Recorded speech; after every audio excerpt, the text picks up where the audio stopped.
Welcome to my channel Grow Joyfully.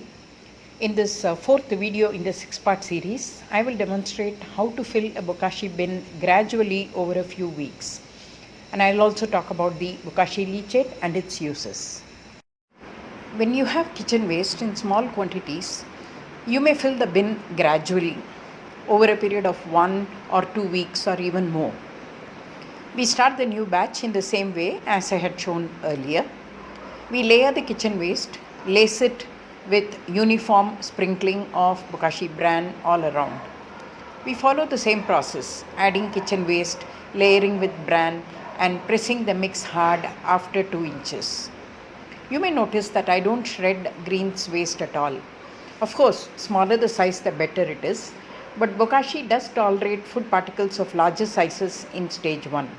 Size is not so crucial in stage 1. Sometimes I do cut an orange into just 2 or 4 pieces.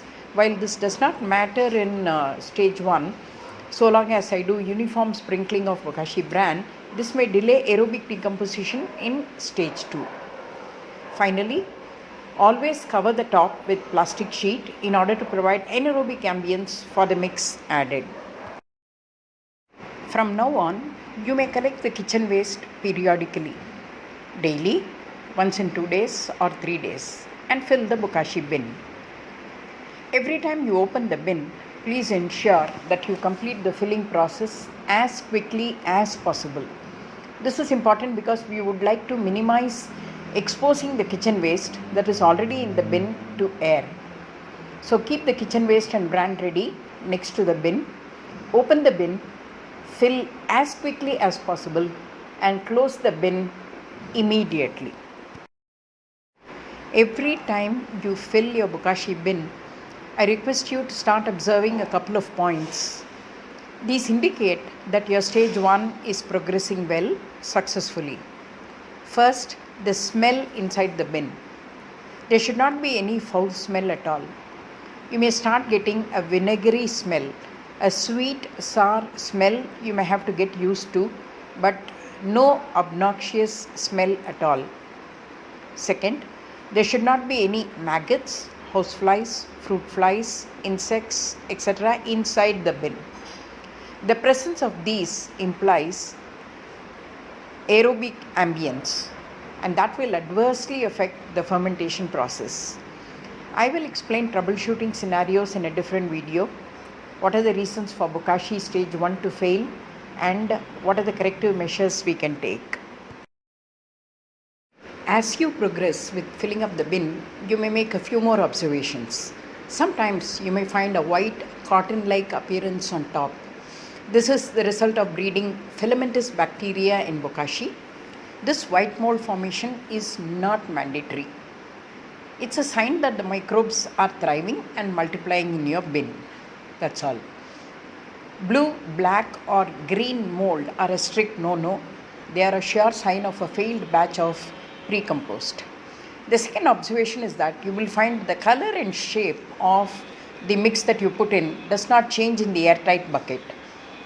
Because here the food waste is fermented anaerobically, you will not find any structural changes in the mix, although chemical reactions are initiated. Another observation is, as days proceed, you are likely to get more leachate.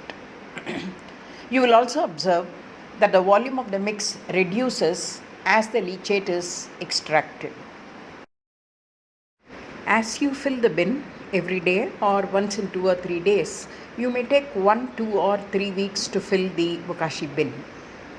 When the bin is full, sprinkle a layer of Bokashi bran uniformly on the top. Compress well. Place a plastic sheet on top and cover the top surface tightly to ensure anaerobic ambience. Mark the last date of filling. Leave the bin in a cool, shaded spot away from direct sunlight. The stage 1 is now completed and the resting period begins. The resting period is a minimum of 2 weeks.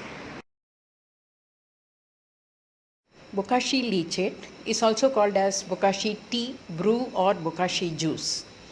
As you start adding organic material to the bokashi bucket, the excess liquid that cannot be absorbed drains down, collecting at the bottom.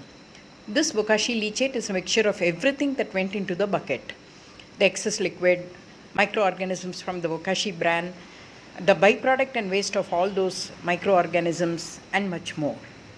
Let's understand some observable properties of the bokashi leachate.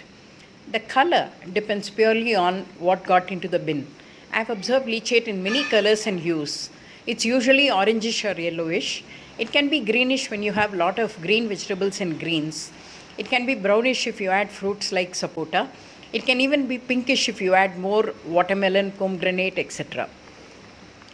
The quantity of the leachate that you get depends upon the kind of kitchen waste that you put in. If the kitchen waste has high moisture content, you get more leachate. If it is relatively dry stuff, you get little or no leachate. You usually start getting leachate a week after you start filling the bin, and you're likely to get more in the initial days and more in warmer weather conditions.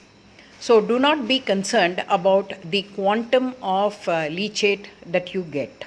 The viscosity of the leachate is anywhere between a syrup and water. It may be watery initially and it thickens later. The smell is vinegar smell, a sweet sour smell, but it should not be putrid or foul smelling. Once you start filling the bin, start extracting the leachate 4 to 5 days after the initial filling. Usually the extraction frequency is twice or even thrice a week.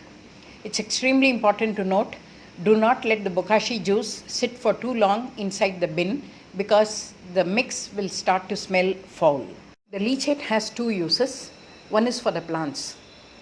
The leachate is very acidic, so we suggest a high dilution ratio of 1:100 or 10 ml for 1 liter of water for root application, and 1:500 for spraying on the leaves, that is 2 ml per liter of water.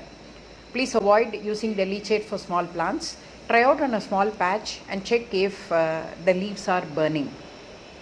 Undiluted bokashi juice can be poured directly into kitchen and bathroom drains, toilets, and septic systems. It helps prevent algae buildup and controls drain odor, and it prevents clogging. It is suggested to use bokashi leachate within 24 hours of extraction. Some people preserve by adding jaggery or molasses or by refrigerating. I don't do this as I get a lot of leachate regularly. So I suggest using it immediately for your plants and tossing the excess down the drain. Is it a fertilizer or is it a pest control repellent? I'm not too impressed. I have not seen any remarkable improvement in my plants by leachate application alone. Probably because I give a variety of nutrition to plants regularly and I can't isolate the impact of one spray alone. But some fellow gardeners definitely swear by bokashi leachate and they say they've seen great results. My suggestion is use it at high dilution to start with and observe the effect on your plants and proceed. In my next video, I will demonstrate how to do bokashi stage 2 easily in urban context in two ways: aerobic decomposition and direct layering in containers. Thank you for watching my videos. Have a great day.